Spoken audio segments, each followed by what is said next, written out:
रसूलुल्लाह सल्लल्लाहु अलैहि वसल्लम ने फरमाया सूरह मुल्क के बारे में। सूरह मुल्क जो है वो आप सल्लल्लाहु अलैहि वसल्लम का मामूल था, वो सोने से पहले पढ़ा करते थे।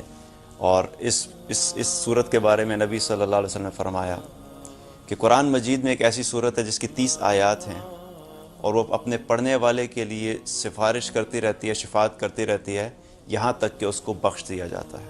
और वो सूरत है तबारकल्लाज़ी, सूरह मुल्क। अब्दुल्लाह इब्न मसूद रज़ियल्लाहु अन्हु फरमाते हैं कि कब्र में जब अज़ाब इंसान के पैरों की तरफ से आता है तो ये सूरत उसको कहती है कि तुम्हारे लिए यहाँ से आने का कोई रास्ता नहीं है, क्योंकि ये शख्स सूरह मुल्क पढ़ा करता था।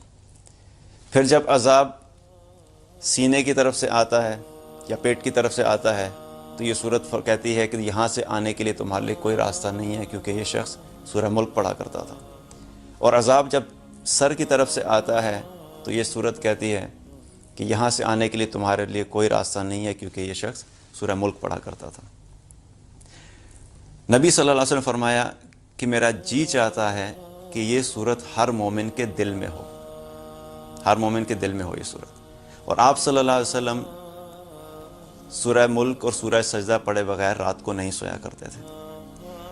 अब सूरह मुल्क पढ़ने में तकरीबन 4 से 5 मिनट लगते हैं। दुनिया की ज़िंदगी को बेहतर बनाने के लिए 8 से 10 घंटे और आखिरत की ज़िंदगी को बेहतर बनाने के लिए हम सिर्फ 5 मिनट नहीं गुजार सकते। अपनी ज़िंदगी में एक मामूल बनाएं कि रात को सोने से पहले लाजमी सूरह मुल्क पढ़ा करें।